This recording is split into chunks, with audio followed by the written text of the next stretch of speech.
pembahasan di malam hari ini, insyaallah kita akan membahas tentang salah satu daripada keimanan kita kepada yaumul akhir. Kita beri tema perjalanan di padang mahsyar. Ma'asyiral muslimin wal muslimat rahimani wa rahimakumullah.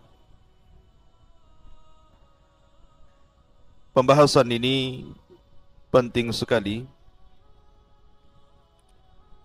karena beriman kepada hari akhir itu membawa pengaruh kepada kepribadian seorang muslim. Orang kalau yakin bahwa ada kehidupan setelah kematian dan ada balasan pada setiap perbuatan, maka insya Allah dia terlahir menjadi orang-orang yang baik. Bagaimana hal ikhwal kondisi setelah kematian? Kita mulai dengan bercerita tentang hal ihwal hari kiamat dulu. Ma'asyiral muslimin yang dimuliakan Allah Subhanahu wa taala, beriman dengan adanya kiamat itu mencakup 5 rukun yang disebut dengan arkan yaumil qiyamah. Yang pertama, beriman dengan adanya kematian. Bahwa setiap manusia itu pasti mati. Yang kaya mati, yang miskin mati. Pejabat mati, rakyat pun mati. Kita lihat raja-raja yang dulu congkak-congkak pun mati.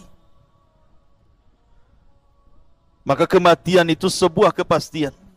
Dan kematian itu kiamat yang pasti terjadi. Rasul yang mengatakan, "Idza mata ahadukum qamat qiyamatuhu." Kalau meninggal salah seorang di antara kalian berarti tegak kiamat kepadanya. Ini yang pertama. Yang kedua, alam barzah. Bahwa setiap manusia akan mengalami alam barzah. Alam barzah itu alam kubur. Dan di alam kuburan itu ada 4 peristiwa. Pertama, himpitan kuburan. Yang kedua, fitnah kuburan. Yang ketiga, azab kubur. Ataupun yang keempat, nikmat kubur. Itu 4 peristiwa yang akan berlaku dalam kuburan. Kemudian yang ketiga, al-hasyru atau al-ba'tsu wal-hasyru. Kebangkitan, kemudian manusia akan berkumpul di padang mahsyar. Semua manusia sejak zaman Adam sampai yang terakhir mati akan dibangkitkan, kemudian dikumpulkan di padang mahsyar. Kemudian yang keempat, adanya hisab. Semua manusia pasti dihisab. Kecuali ada orang-orang yang memang dikecualikan lolos dari hisab. Siapa mereka? Nanti dijelaskan. Dan yang terakhir, yang kelima, adanya jaza, balasan. Imma ilal jannah menuju sorga, wa imma ilan nar menuju neraka. Inilah pembahasan kita 5 poin yang kita sebut dengan perjalanan padang mahsyar. Taib. Ma'asyiral muslimin yang dimuliakan Allah Subhanahu wa taala. Di dalam Al-Qur'anul Karim, ketika Allah Subhanahu wa taala bercerita tentang kiamat, kiamat itu sesuatu yang mengerikan. Sehingga Allah Subhanahu wa taala banyak memberikan nama kepada hari kiamat itu. Terkadang Allah Subhanahu wa taala menyebut nama hari kiamat itu dengan Al-Qari'ah. Al-Qari'ah itu artinya suara yang bisa menghancurkan gendang telinga. Terkadang Allah Subhanahu wa taala menyebutnya dengan Al-Yaumul Akhir, karena memang mengakhiri seluruh kehidupan dunia. Terkadang Allah Subhanahu wa taala menyebutnya dengan Yaumul Ba'thi, hari kebangkitan. Karena pada sangkakala yang kedua manusia dibangkitkan. Terkadang Allah Subhanahu wa taala menyebutnya Yaumul Khuruj, karena manusia akan keluar dari kubur-kubur mereka. Terkadang Allah Subhanahu wa taala menyebutnya Yaumuddin, hari pembalasan, Maliki Yaumiddin. Karena memang setelah kematian ada balasan. Terkadang Allah Subhanahu wa taala menyebutnya As-Sakhah. Sakhah itu artinya teriakan yang sangat keras sekali, yang bisa memecahkan gendang-gendang telinga dan menakutkan jiwa. Terkadang Allah menyebutnya dengan kalimat At-Tammatul Kubra. At-Tammatul Kubra. Terkadang menyebutnya dengan Al-Ghashiyah. Makanya ada surat namanya Al-Ghashiyah. Terkadang disebut Yaumul Hisab, Al-Waqi'ah, kemudian Yaumul Wa'id, Yaumul Jam'i, Al-Haqqah, Yaumut Talaq, Yaumut Tanad, dan banyak lagi istilah-istilah, nama-nama yang semakna, yang menunjukkan bahwa nama-nama itu menunjukkan adanya kiamat. Dan orang Arab ketika memberi satu peristiwa dengan banyak nama menunjukkan peristiwa itu maha dahsyat. Taib. Kapan terjadi kiamat? Terjadinya kiamat itu kalau seluruh tanda-tanda kiamat Allah munculkan. Di sana ada tanda-tanda kiamat kecil, ada tanda-tanda kiamat besar. Kalau tanda-tanda kiamat kecil itu kadang muncul, kadang tenggelam. Tetapi kiamat besar kalau sekali muncul tidak mungkin dihentikan. Akan terus seperti itu. Ganti ini, hilang ini, ganti itu. Hilang itu, ganti yang lain. Pamannya turunnya khurujud Dajjal, munculnya Dajjal. Dajjal belum mati, Isa sudah turun. Kemudian Isa membunuh Dajjal. Isa belum meninggal, keluar Ya'juj dan Ma'juj. Kemudian Ya'juj dan Ma'juj dibinasakan oleh Allah Subhanahu wa taala. Kemudian ketika Isa bin Maryam meninggal dunia, muncul dukhan, asap tebal di langit. Setelah dukhan, matahari terbit dari arah barat. 3 hari matahari terbit dari arah barat, tiba-tiba kemudian muncul lagi dabatun minal ar, binatang bumi yang melata yang bisa bicara. Kemudian setelah itu muncul gempa dari arah timur, dari arah barat, dari jazirah Arab, sampai kepada api yang keluar dari Adan menggiring manusia menuju Syam. Disitulah kiamat dibangkitkan.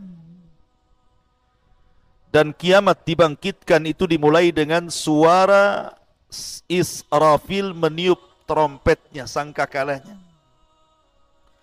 Ada yang mengatakan bahwa Israfil meniup sangkakala itu 3 kali.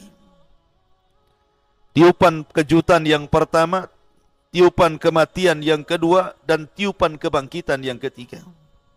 Tapi pendapat yang kuat wallahu a'lam bahwa tiupan itu cuma 2 kali. Tiupan pertama, tiupan kejutan dan kematian. Tiupan kedua, tiupan kebangkitan.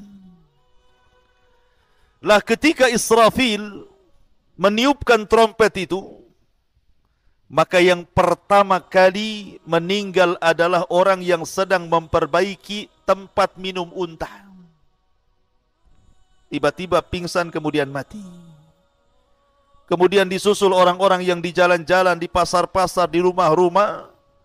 Kemudian disusul dengan bangsa jin, bahkan para malaikat. Semua akan diwafatkan Allah Subhanahu wa ta'ala pada tiupan yang pertama. Lah setelah tiupan yang pertama ada namanya tiupan yang kedua, nafkhatus tsaniyah. Berapa jaraknya? antara tiupan pertama ke yang kedua, hadis Abu Hurairah radhiyallahu an mengatakan bahwa jarak tiupan pertama ke kedua itu 40. Tanpa menyebutkan 40 harikah, 40 bulankah, 40 tahunkah, wallahu a'lam. Tapi dari tiupan pertama ke tiupan kedua itulah terjadi kehancuran alam semesta. Di mana Allah Subhanahu wa taala menggempakan bumi idza zulzilatil ardu zilzalaha. Apabila bumi Allah gempakan. Di tengah-tengah dua tiupan itu Allah Subhanahu wa taala meluapkan air lautan ke daratan. Wa idzal biharu sujjirat. Ketika kemudian lautan itu dinyalakan kemudian ditumpahkan ke daratan seperti tsunami. Kemudian di antara dua tiupan itu Allah Subhanahu wa taala gulung langit. Allah jatuhkan bintang-bintang. Wa idzan nujumun tasharat. Kemudian Allah Subhanahu wa taala hancurkan gunung, bukit, lembah sehingga alam semesta betul-betul hancur sehancur-hancurnya. Ketika itu tidak ada manusia, tidak ada jin, tidak ada malaikat. Di sini Allah Subhanahu wa taala berfirman, "Limanil mulkul yaum." Limanil mulkul yaum. Kalian tahu kekuasaan ini milik siapa? Tidak ada yang jawab. Karena tidak ada makhluk yang berakal yang hidup. Maka Allah jawab sendiri, lillahil wahidil qahar. Kekuasaan itu milik yang satu, yang maha perkasa, Allah Subhanahu wa ta'ala. Bayangkan ikhwatu fiddin, manusia yang sekarang hidup di permukaan bumi, anggaplah 7-8 miliar. Satu dunia itu. Tetapi makhluk yang sudah dikubur, manusia yang sudah dikubur sejak Adam sampai hari ini, jumlahnya bukan miliaran lagi, bisa triliunan. Artinya orang yang dikubur itu jauh lebih banyak jumlahnya dibandingkan orang yang hidup hari ini. Saat tiupan yang pertama, yang akan merasakan hanyalah orang-orang kafir. Orang yang beriman tidak akan merasakan tiupan yang pertama. Karena sebelum Allah Subhanahu wa taala merintahkan Israfil untuk meniup moncong itu, moncong sangkakala itu, maka orang-orang yang beriman walaupun punya iman hanya sebiji zarah, diwafatkan dengan dikirim angin yang sangat dingin menyentuh ketiak-ketiak orang-orang ini, kemudian Allah wafatkan. Sehingga tidak ada yang hidup kecuali orang yang paling buruk dari orang-orang kafir. Disitulah Rasul mengatakan, la taqumus sa'ah illa ala syiraril khalqi. Tidak mungkin tegak hari kiamat kecuali ditimpakan kepada manusia yang paling buruk dari orang-orang kafir. Artinya tiupan pertama tidak mungkin dirasakan orang yang beriman. Karena orang yang beriman sudah meninggal semua. Tetapi tiupan yang kedua, baru akan dirasakan semua orang. Mau mukminnya, mau kafirnya, mau munafiknya, semua akan merasakan. Mulai orang hidup di zaman Nabi Adam sampai yang terakhir mati, semua akan merasakan tiupan yang kedua. Karena tiupan yang kedua itu disebut tiupan kebangkitan. Karena manusia akan dibangkitkan, akan keluar dari kubur-kubur mereka. Ustadz, bagaimana orang yang dikubur itu kan sudah dagingnya pun tidak ada, terkadang tulang belulangnya sudah hancur, apalagi sudah berabad-abad yang silam. Bagaimana Allah Subhanahu wa taala membangkitkan mereka? Dari mana Allah bangkitkan mereka? Allah bangkitkan mereka dari tulang ekor. Setiap manusia itu punya tulang ekor. Tulang ekor tidak akan dihancurkan. Dari situ Allah bangkitkan manusia, dari tulang ekornya itu. Dan Allah lebih mudah membangkitkan kedua kalinya dibandingkan pertama kali menciptakan. Dan ini Allah Subhanahu wa taala sebutkan di dalam Al-Qur'an, wa alqat ma fiha wa takhallat. Dan kami keluarkan beban-beban isi perut bumi, dilempar ke permukaan. Maksudnya jasad-jasad manusia yang sudah mati ratusan tahun bahkan ribuan tahun itu semua dilempar ke permukaan. Wa akhrajatil ardu athqalaha. Dan kami keluarkan beban-beban berat bumi, dilempar ke permukaan, maksudnya manusia yang sudah meninggal. Lah setelah kemudian manusia dibangkitkan dari kubur-kubur mereka, disitulah Allah lesatkan ruh dari setiap tempat ke jasadnya masing-masing. Kalau ruhnya orang yang beriman diletakkan di Iliyin, kalau ruhnya orang kafir diletakkan di Sijin. Karena di antara makhluk yang tidak hancur saat kiamat itu salah satunya ruh, tidak hancur. Yang tidak hancur saat kiamat itu satu arash, tidak akan hancur. Kemudian lauhil mahfud tidak akan hancur. Kemudian kursi tidak akan hancur. Kemudian ruh tidak akan hancur. Kemudian tulang ekor manusia tidak akan hancur. Ini perkara-perkara yang tidak akan hancur saat kiamat. Lah di mana ruh saat terjadi kiamat? Ruh saat terjadi kiamat kalau dia ruhnya orang yang beriman diletakkan di tempat yang paling tinggi di sorga yang disebut dengan Illiyun. Adapun ruhnya orang kafir saat kiamat diletakkan di Sijin, di dasar bumi yang paling dalam, tempat yang paling buruk. Disitulah ruhnya orang-orang kafir. Jadi ketika manusia itu dikeluarkan dari kuburan-kuburan mereka setelah trompet yang kedua, maka Allah firmankan wa idzan nufusu zuwizat. Apabila nufus, jiwa-jiwa itu disatukan kembali dengan jasadnya, maka ruh melesat kemana-mana dan tidak tertukar. Gak mungkin ruhnya si Anu tertukar dengan ruhnya si Anu, tidak. Ma'asyiral muslimin yang dimuliakan Allah Azza wa Jalla, ketika itulah ikhwan, manusia dibangkitkan oleh Allah Azza wa Jalla. Manusia dibangkitkan itu ikhwan, itu terbagi menjadi dua kelompok. Dan itu disebutkan dalam surah Yasin. Kelompok yang pertama, kelompok orang-orang kafir, munafik, maka mereka akan mengatakan, ya wailana man ba'athana mim marqadina. Duhai celaka kami, siapa yang membangunkan kami dari tidur-tidur kami ini? Kelompok yang kedua yang merasa senang ketika dibangkitkan, mereka mengatakan, hadza ma wa'adar rahman wa sadaqal mursalun. Inilah janji Allah Subhanahu wa taala kepada kita dan benarlah ucapan para rasul itu. Maka di sini manusia akan menjadi dua kelompok. Adapun orang-orang yang beriman, maka mereka difirmankan Allah Subhanahu wa taala, walladzina amanu wattaba'athum dzurriyyatuhum biimanin alhaqna bihim dzurriyyatuhum. Dan orang-orang yang beriman kemudian diikuti keimanannya dengan keluarganya, maka mereka akan dikumpulkan di situ. Mereka tenang. Tetapi ada orang-orang yang mereka tidak beriman, apa yang terjadi? Yauma yafirrul mar'u min akhi wa ummihi wa abi wa sahibatihi wa bani likulli imri'in yauma idzin sya'nun yughni.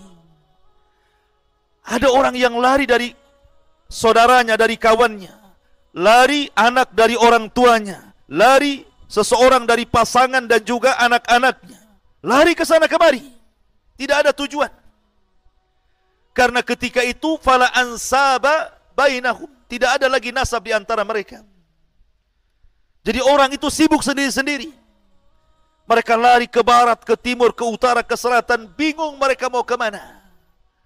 Karena ketika itu Allah Subhanahu wa taala menjadikan bumi yang antum pijak hari ini, yang isinya banyak gedungnya, banyak rumahnya, banyak hutannya, banyak bukitnya, banyak lembahnya, banyak gunungnya, Allah Subhanahu wa taala nanti akan robah bumi yang kita pijak dengan bumi yang baru, yauma tubaddalul ardu ghairal ardi. Pada hari di mana bumi akan diganti dengan bumi yang baru. Maksudnya bumi yang baru itu, sekarang bentuk bumi itu membulat. Seperti telur bulat. Maka bumi yang bulat ini akan Allah hancurkan. Kemudian akan Allah buat rata. Buat rata. Ya. Sehingga tidak ada yang meninggi, tidak ada yang merendah. Tidak ada gunung, tidak ada bukit, tidak ada lembah. Semua rata. Dan warnanya putih seperti tepung. Karena tidak ada orang bermaksiat di situ. Itulah yang disebut dengan padang mahsyar. Disitulah manusia dibangkitkan. Dan ketika di dunia, manusia itu ada hubungan dengan bumi. Antum, saya, ini ada hubungan dengan bumi. Yang disebut dengan gravitasi bumi. Makanya orang, kalau keluar angkasa bisa terbang. Kenapa? Karena sudah tidak ada gravitasi lagi. Tapi di akhirat sudah tidak ada lagi gravitasi. Karena hubungan manusia dengan bumi selesai. Bumi sudah dihancurkan dan diganti dengan bumi yang baru. Sehingga kondisi manusia Allah kondisikan seperti dua binatang. Pertama laron, antum tahu laron? Yang kedua al-jarad. Jarad itu artinya belalang. Laron itu berbeda dengan belalang. Kalau ada listrik nyala seperti ini, kemudian musim hujan, biasanya orang yang tinggal di pesawahan, nanti datang laron terbang itu. Kemana? Menuju cahaya. Lihat cara terbang laron itu. Laron kalau terbang nggak ada aturannya. Dia tabrak kawannya, dia senggol kawannya, akhirnya putus sayapnya, besoknya udah berserak-serak di bawah. Kenapa? Karena tidak ada aturan laron terbang itu. Beda dengan belalang. Kalau belalang ini bersama koloninya, bersama kawanannya, kalau terbang itu dia berbaris. Tepat ke satu titik. Rapih dia ketika terbang itu rame-rame. Kalau laron amburadul terbangnya. Kenapa Allah Subhanahu wa ta'ala contohkan dengan dua binatang? Dan dua-duanya bisa terbang. Karena di akhirat bukan seperti di bumi, antum berjalan di bumi. Di akhirat itu terbang ke sana kemari. Ya. Terbang sana, terbang sini, nggak jelas. Lah ketika Allah mengistilahkan dengan laron, itu Allah sebutkan dalam surah Al-Qari'ah. Yauma yakunun nasu kal farashil mabthus. Pada hari itu manusia seperti laron yang berhamburan. Karena ketika awal dibangkitkan orang-orang kafir ini bingung karena tidak ada ma'lam, bumi tidak ada alamat lagi. Kalau sekarang antum ke jalan itu masih adalah petunjuk jalan Nagoya, Jodo, mana Temyang gitu. Ya kan? Nampak tuh tanda-tandanya. Ya kan? Jelas itu ada alamatnya, RT-nya, RW-nya, lurahnya, kecamatannya gitu. Semua ditulis. Tetapi di akhirat itu di padang mahsyar tidak ada ma'lam, tidak ada alamat, tidak ada penunjuk jalan. Karena sudah tidak ada gedung, tidak ada rumah, tidak ada gunung, tidak ada hutan. Semua rata. Tanah rata. Mau kemana? Sudah tidak tahu lagi di mana kapling dia tuh. Jabal Uhud pun tak tahu di mana lagi. Ya, karena sudah rata semuanya. Tidak ada ma'lam, tidak ada alamat. Makanya mereka bingung, mau harus pergi kemana? Akhirnya mereka yang dari timur ke selatan, yang dari selatan ke utara, yang dari utara ke barat. Pokoknya seperti orang linglung. Lah itulah yang kemudian Allah sebut kal ihnil manfush. Seperti laron yang berterbangan, berhamburan, tidak jelas harus kemana. Bingung. Dan mereka dibangkitkan khufatan, uratan, ghurlan, buhman. Pertama tidak beralas kaki, kembali tidak dikhitan, telanjang bulat dan tidak ada bawa harta di badan. Betul-betul miskin semuanya. Nahnu fuqara ilallah. Kita ini miskin di hadapan Allah Azza wa Jalla. Baru setelah kemudian manusia kesana kemari nggak jelas gitu ya. Baru ada panggilan disebutkan dalam surah Toha. Ketika ada panggilan, barulah kemudian manusia dari mana-mana akan tertuju kepada satu panggilan itu. Disitulah Allah Subhanahu wa ta'ala kemudian ibaratkan dengan kal jaradil muntashir.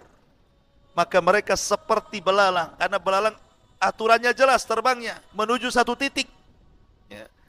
Maka akhirnya kemudian manusia berkumpul di satu tempat, lah disitulah disebut padang mahsyar. Manusia akan berdiri di situ. Berapa tahun? Khamsina alfasana. 50.000 tahun. Yauma yakumun nasu li rabbil alamin. Manusia akan berdiri menghadap Rabb alamin. Apakah 50.000 tahun itu berlaku kepada seluruh manusia? Tidak. Ini hanya berlaku kepada orang-orang kafir saja.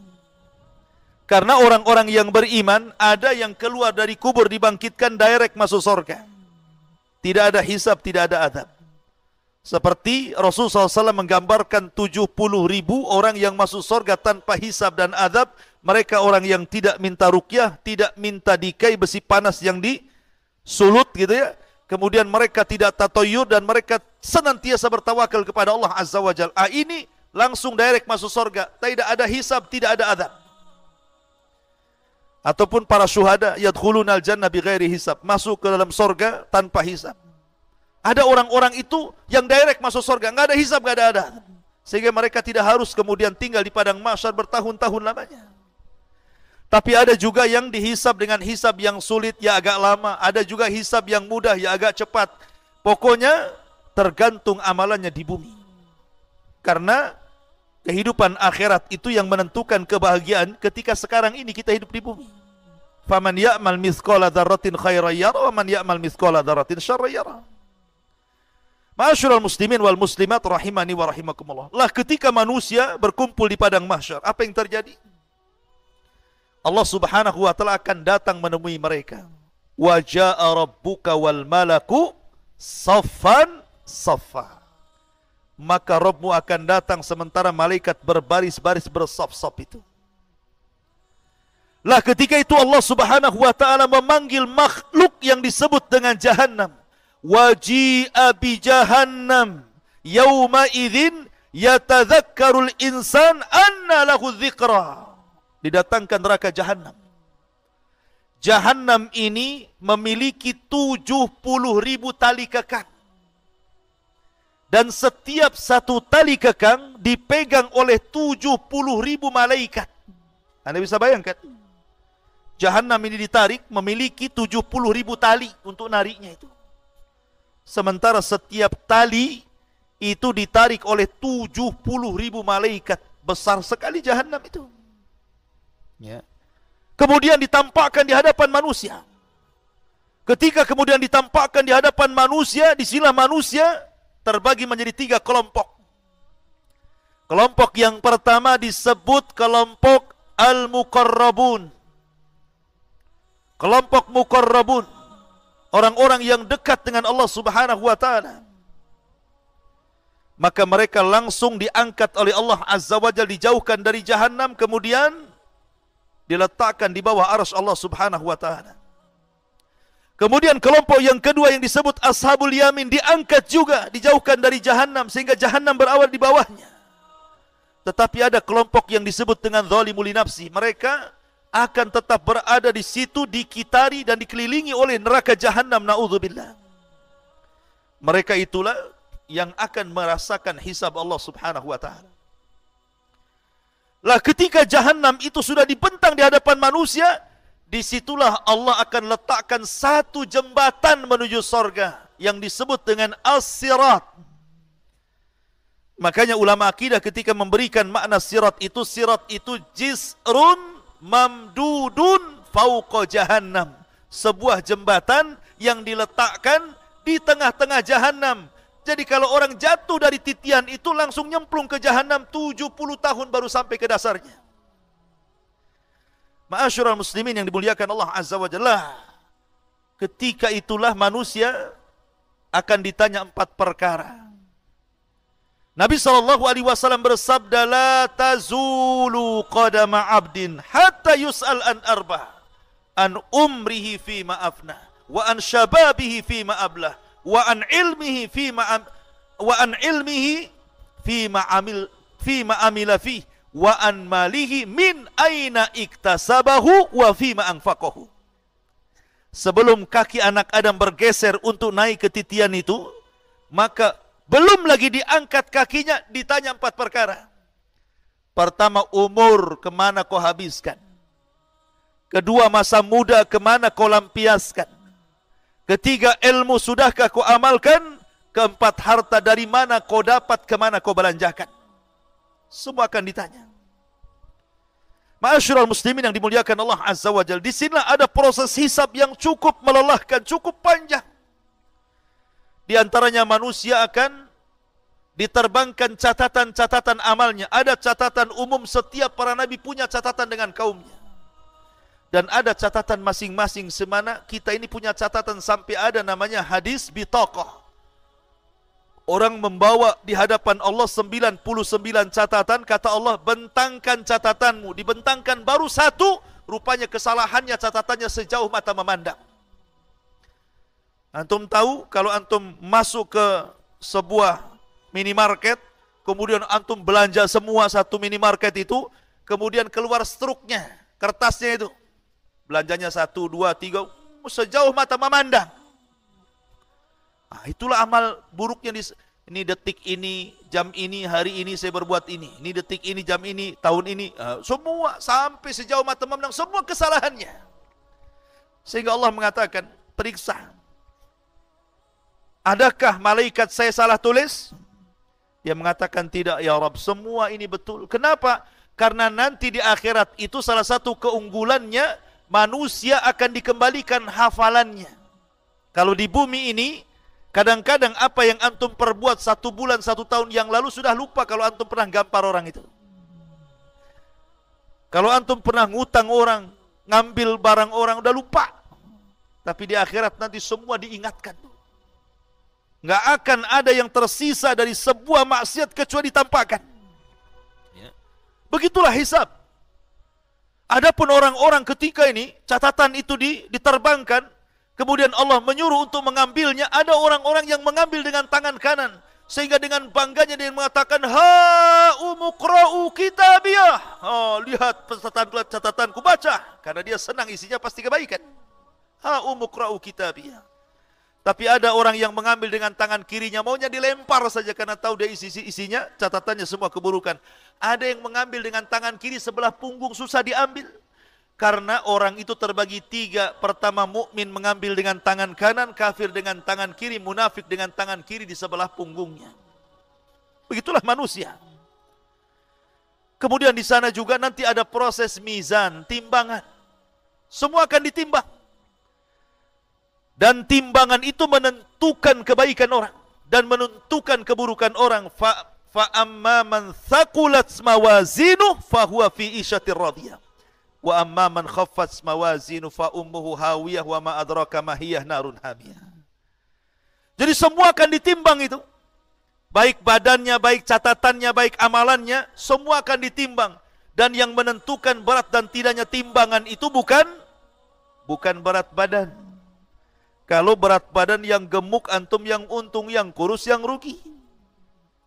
Oh, alhamdulillah saya gemuk, insya Allah timbangan saya berat. Ya, di dunia, di akhirat belum tentu. Karena Abdullah bin Mas'ud, seorang sahabat Rasul, orangnya kurus kering, naik pohon kurma, datang angin, kemudian jubahnya tersingkap, nampak betis yang kecil, di mana daging dengan tulangnya nyatu karena saking kecilnya. Akhirnya para sahabat mentertawakan kedua betis Abdullah bin Mas'ud, sangat kecil. Kata Rasulullah, tadhaku, jangan ketawakan kedua betis Abdullah bin Mas'ud itu.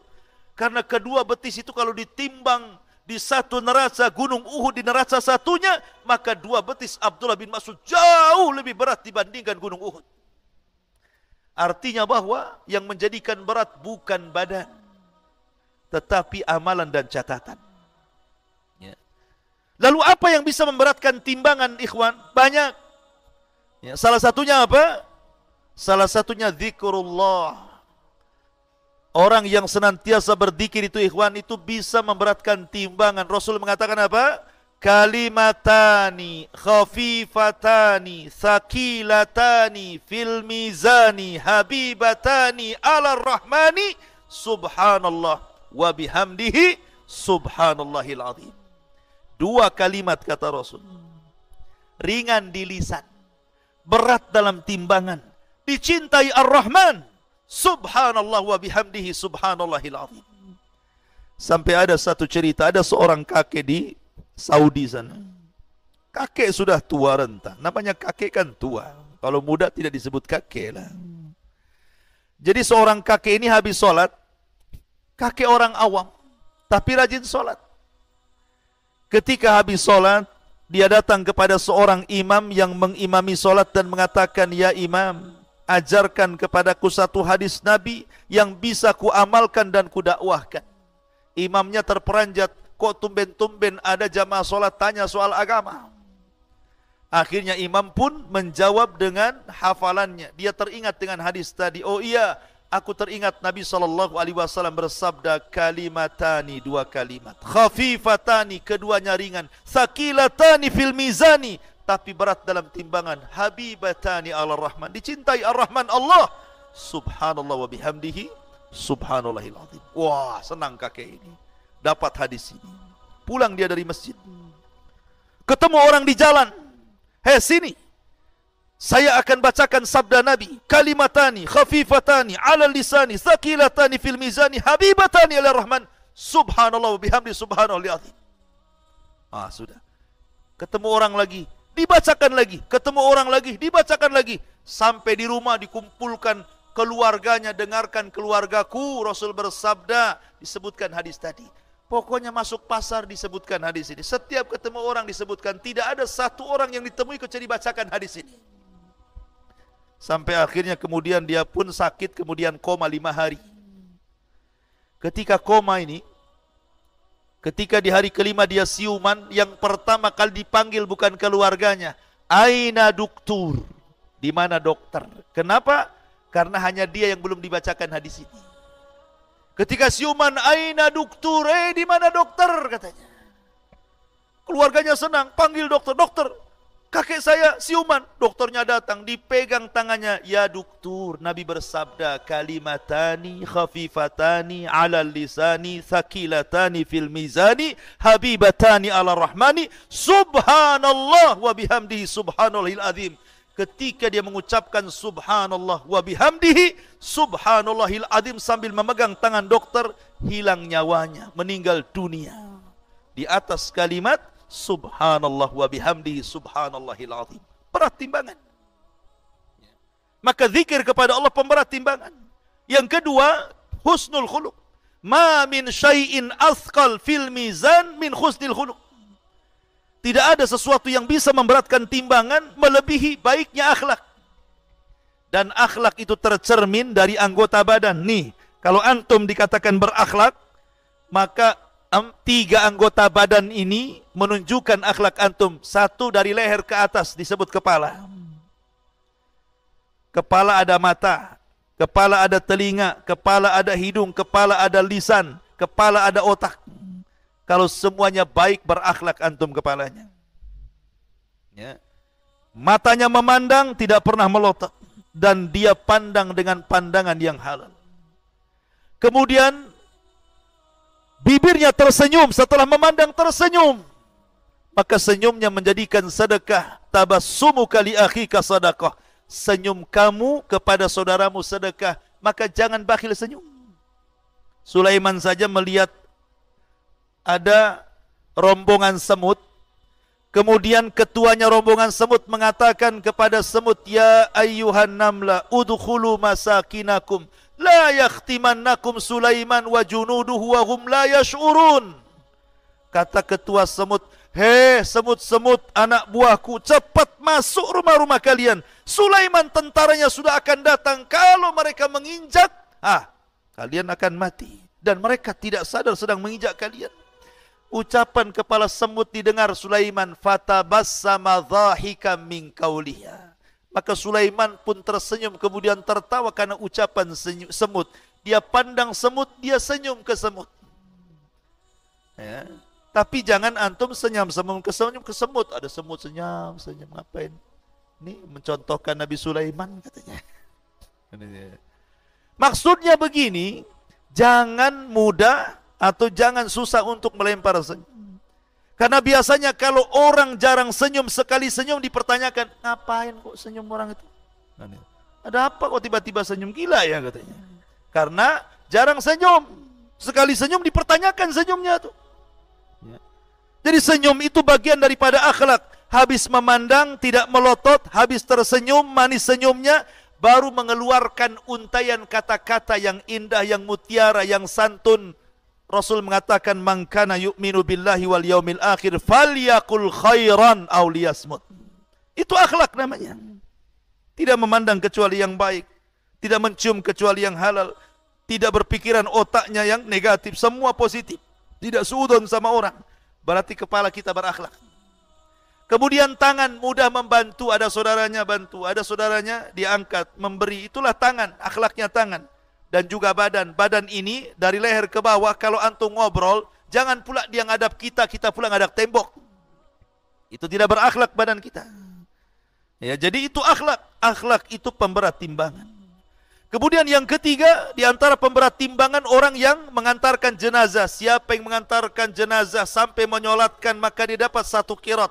Siapa yang sampai menguburkan di pekuburan, maka dia dapat 2 qirat. Apa qirat itu Rasul? Qirat itu artinya gunung Uhud. Jadi orang yang menyolatkan mayat dapat pahala seberat gunung Uhud. Kalau sampai menguburkan dapat 2 gunung Uhud, gitu maksudnya. Gunung Uhud itu besar, terbentang di Madinah. Ya. Intinya bahwa ada pemberat-pemberat timbangan amal saleh dan ada peringan timbangan amal saleh. Maka yang berat timbangan kebaikannya, ringan timbangan keburukannya, direct masuk surga. Maka orang yang berat timbangan keburukannya, ringan timbangan kebaikannya, direct masuk neraka. Ada yang 50-50 itu.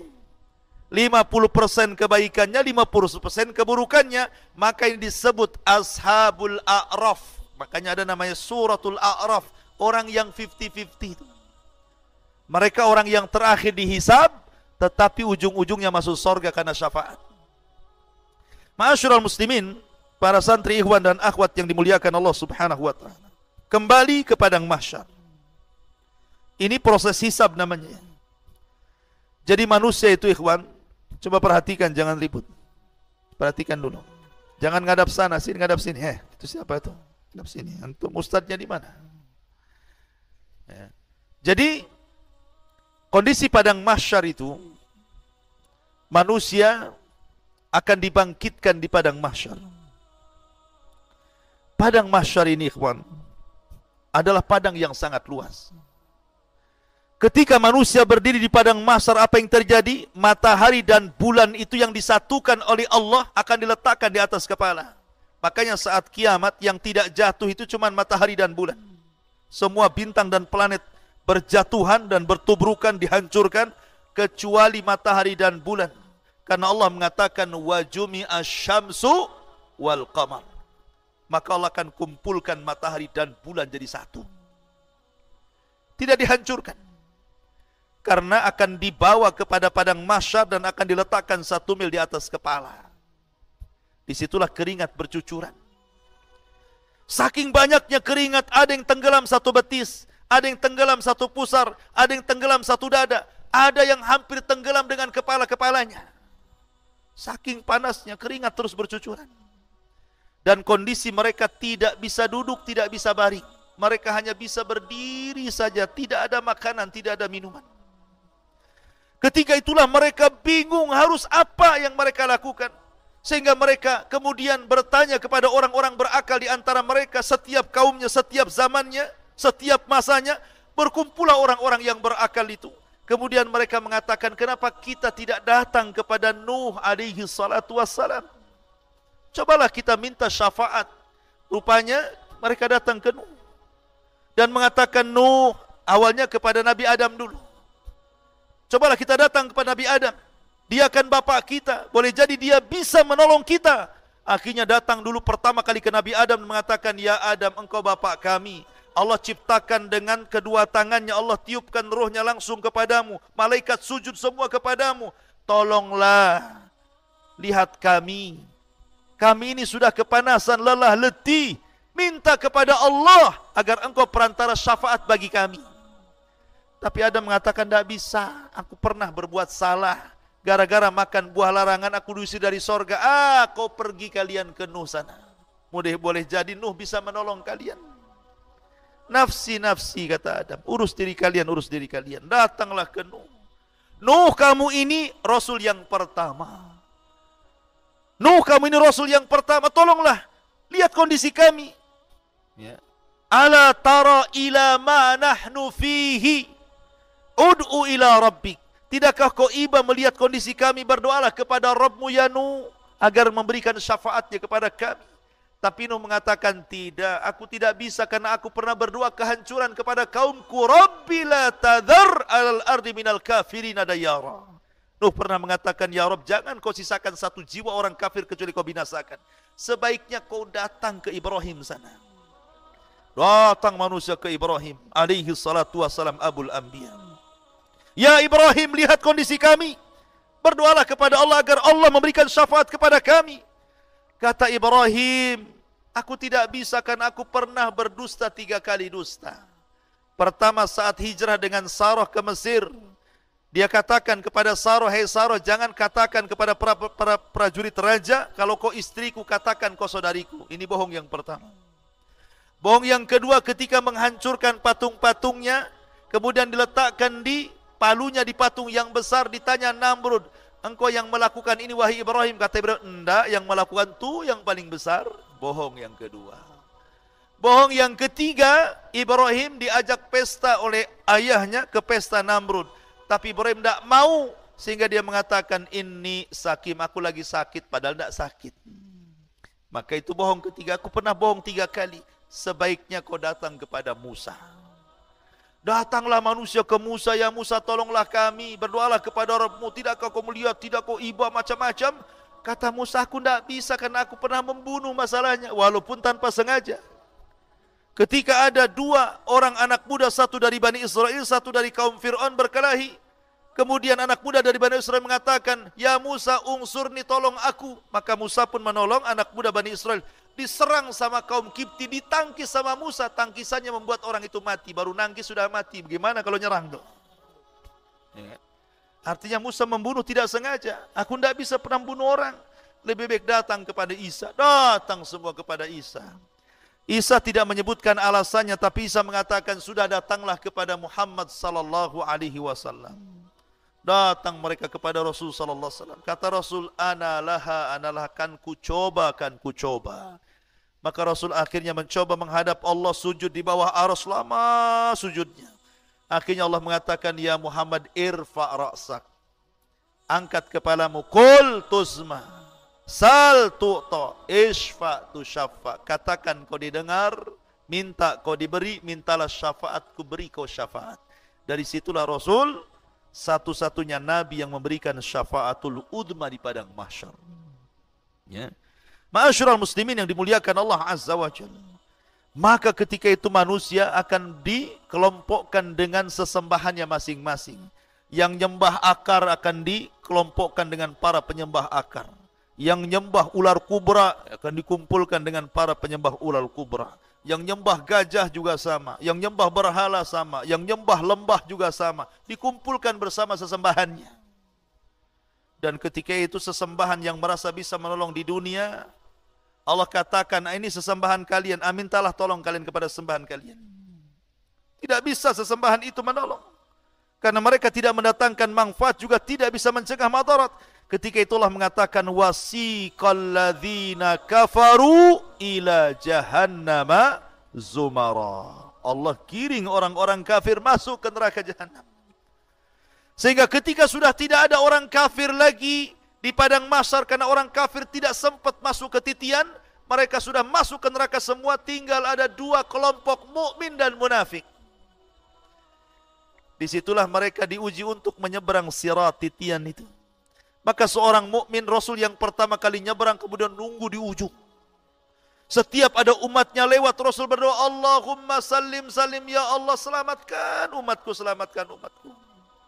Ya kan? Ma'asyiral muslimin yang dimuliakan, sehingga ada yang menyeberang dengan cepat seperti kilat, tahu-tahu sudah di ujung. Ada yang seperti naik kuda balap, ada yang seperti pelari, ada yang seperti berjalan, ada yang merangkak-rangkak macam-macam. Ada yang baru nyeberang kemudian nyemplung. Macam-macam orang. Dan orang munafik, mereka hendak mengelabui orang yang beriman. Karena setiap diberikan cahaya, hilang cahayanya. Nunggu cahaya orang yang beriman jalan. Naktabis min nurikum, tunggulah aku ikut cahayamu. Kata orang yang beriman, kau bisa menipu aku di dunia, kau tidak bisa menipuku di akhirat. Cari cahayamu di belakang, katanya. Akhirnya orang munafik ke belakang, rupanya dilihat cahaya, zahirnya rupanya azab di belakangnya, naudzubillah. Ya, zahirnya rahmat, tetapi belakangnya min kibalihil azab. Ya, itulah orang-orang munafik. Tapi sebelumnya di padang mahsyar itu, setiap para nabi diberikan telaga. Dan Nabi SAW telaga yang diberikan adalah telaga yang terpancar dari Al-Kautsar, telaga yang di sorga, telaga Rasul paling luas sendiri di padang mahsyar itu. di mana gelasnya sejumlah bintang yang ada di langit. Jangan takut gak dapat gelas. Setiap yang minum tidak akan haus selamanya walaupun satu teguk. Lebih putih dibandingkan susu, lebih manis dibandingkan madu. Sekali teguk tidak akan haus selamanya, dan jumlah gelasnya sejumlah bintang yang ada di langitan. Maka setiap yang masuk di situ, yang pertama kali masuk meminum dari telaga siapa? Orang Yaman, orang-orang Ansor. Mereka yang pertama kali minum. Kemudian disusul dengan Muhajirin, kemudian disusul dengan yang lainnya, sampai yang terakhir ada satu kelompok mau minum, tiba-tiba diusir. Kau jangan minum di sini. Maka Nabi melihat ada umat yang diusir, tidak tega dan mengatakan, Ya Rabbi ummati, ummati, Ya Rabbi, itu kan umatku, biarlah mereka minum dari telagaku. Tapi Allah mengatakan, Ya Muhammad, innaka la tadri ma ahdatsu ba'daka innakum ghayyaru wa baddalu. Muhammad, kau tidak tahu apa yang terjadi dengan mereka setelah sepeninggalmu. Mereka mengganti-ganti sunnahmu dan mereka lari dari petunjukmu. Makanya kata para ulama, orang yang tidak akan minum dari telaga, pertama orang murtad gak akan minum dari telaga Rasul. Yang kedua, orang munafik tidak akan minum dari telaga Rasul. Yang ketiga, orang yang menyimpang dari sunnah Rasul, ahlul bid'ah wal ahwa. Kemudian yang tidak akan minum, orang yang gemar melakukan dosa besar. Mereka tidak akan minum dari telaga Nabi SAW. Ya. Ma'asyiral muslimin yang dimuliakan Allah Azza wa Jalla. Kembali ke titian. Maka Anas bin Malik radhiyallahu an suatu ketika pernah bertanya kepada Rasul. Kata Anas bin Malik, Rasul, aku ingin mendapatkan syafaat pada hari kiamat. Dan Anas bin Malik itu 10 tahun menjadi pembantu Rasul sampai Rasul meninggal. Dari usia 10 tahun sampai usia 20 tahun bersama Nabi, sampai Rasul meninggal. Sehingga Rasul sayang dengan Anas bin Malik karena pembantunya. Kata Anas, ya Rasul, aku minta syafaat pada hari kiamat. Kata Rasul, af'al, siap, saya lakukan wahai Anas. Kata Anas bin Malik radhiyallahu anhu, ya Rasulullah, kalau seandainya saya sudah berada di padang mahsyar dan ingin mencari syafaat darimu, aina ajiduka yaumal qiyamah, di mana aku dapati engkau pada hari kiamat? Maka kata Nabi SAW, ya Anas, tajiduni indal haud, datangi aku di telaga. Kata Anas bin Malik radhiyallahu, fa illam ajidka indal haud, aina ajiduka ya Rasulullah? Kalau aku tidak mendapati kamu di telaga, di mana lagi akan ku cari engkau wahai Rasul? Kata Nabi SAW, tajiduni indal mawazin, cari aku di tempat penimbangan amal. Kata Anas bin Malik, illam ajidka fil mawazin, fa aina ajiduka yaumal qiyamah? Lah kalau aku enggak dapati dirimu di tempat penimbangan amal, lalu di mana lagi wahai Rasul? Maka Rasul mengatakan, tajiduni indas sirat, cari aku di titian, cari aku di titian. Karena tidak mungkin tiga aku akan berada di tiga tempat, di telaga, di tempat penimbangan amal, dan di titian siratal mustaqim. Artinya bahwa ini tiga perkara yang luar biasa. Ya. Kalau orang tidak sampai meminum telaga Rasul, kalau orang sampai berat timbangan keburukannya, kalau orang tidak sampai melintasi titian, alamat dia penduduk neraka. Makanya suatu ketika Rasul berada di giliran Aisyah radhiyallahu anha. Rumah Aisyah itu kecil, 1 meter kali 1,5 meter, itu kamarnya kecil sekali. Antum jangan bayangkan rumah Rasul besar, tidak kecil. Ya. Kemudian Nabi SAW tidur di paha Aisyah radhiyallahu anha, dijadikan bantalnya. Aisyah lihat suaminya sedang tertidur, tiba-tiba menangis. Rupanya tetesan air matanya netes mengenai pipi Nabi. Terperanjatlah Nabi bangun. Tiba-tiba kemudian duduk di pandangnya Aisyah dan mengatakan, ya Aisyah, lima tabki wa lima dungu. Kenapa kau menangis dan apa itu air mata yang kau teteskan itu? Kata Aisyah radhiyallahu anha, ya Rasulullah, tadzakartu yaumal qiyamah. Rasul, aku teringat dengan hari kiamat. Hal tadkuru bi ahlika yaumul qiyamah. Apakah kau akan ingat keluargamu wahai Rasul pada hari kiamat? Apakah kau akan ingat aku pada hari kiamat wahai Rasul? Kata Nabi SAW, amma fi thalathati mawatin fala yadhkur ahadun ahada. Adapun di 3 tempat wahai Aisyah, orang enggak akan ingat siapapun kecuali dirinya. Kemudian Rasul mengatakan, inda sirat, ketika menyeberangi titian siratal mustaqim, orang enggak akan ingat siapapun. Yang ingat bagaimana dia menyeberang, jangan sampai jatuh. Yang kedua, indal mawazin, ketika penimbangan amal, tidak akan ingat siapapun karena dia akan takut kalau seandainya amal keburukannya lebih berat dibandingkan amal kebaikannya. Dia teringat itu terus sehingga tidak ingat siapapun. Yang ketiga, inda tatayyur as-suhub, ketika lembaran diterbang-terbangkan. Ketika itu dia berpikir, apakah tangan kananku yang mengambil ataukah tangan kiriku? Ya. Di 3 tempat kata Rasul, orang tidak akan ingat siapapun kecuali dirinya. Ya kan? Artinya ma'asyiral muslimin, santri ikhwan dan akhwat yang dimuliakan Allah Subhanahu wa taala, bahwa kondisi padang mahsyar itu menakutkan. Sangat menakutkan.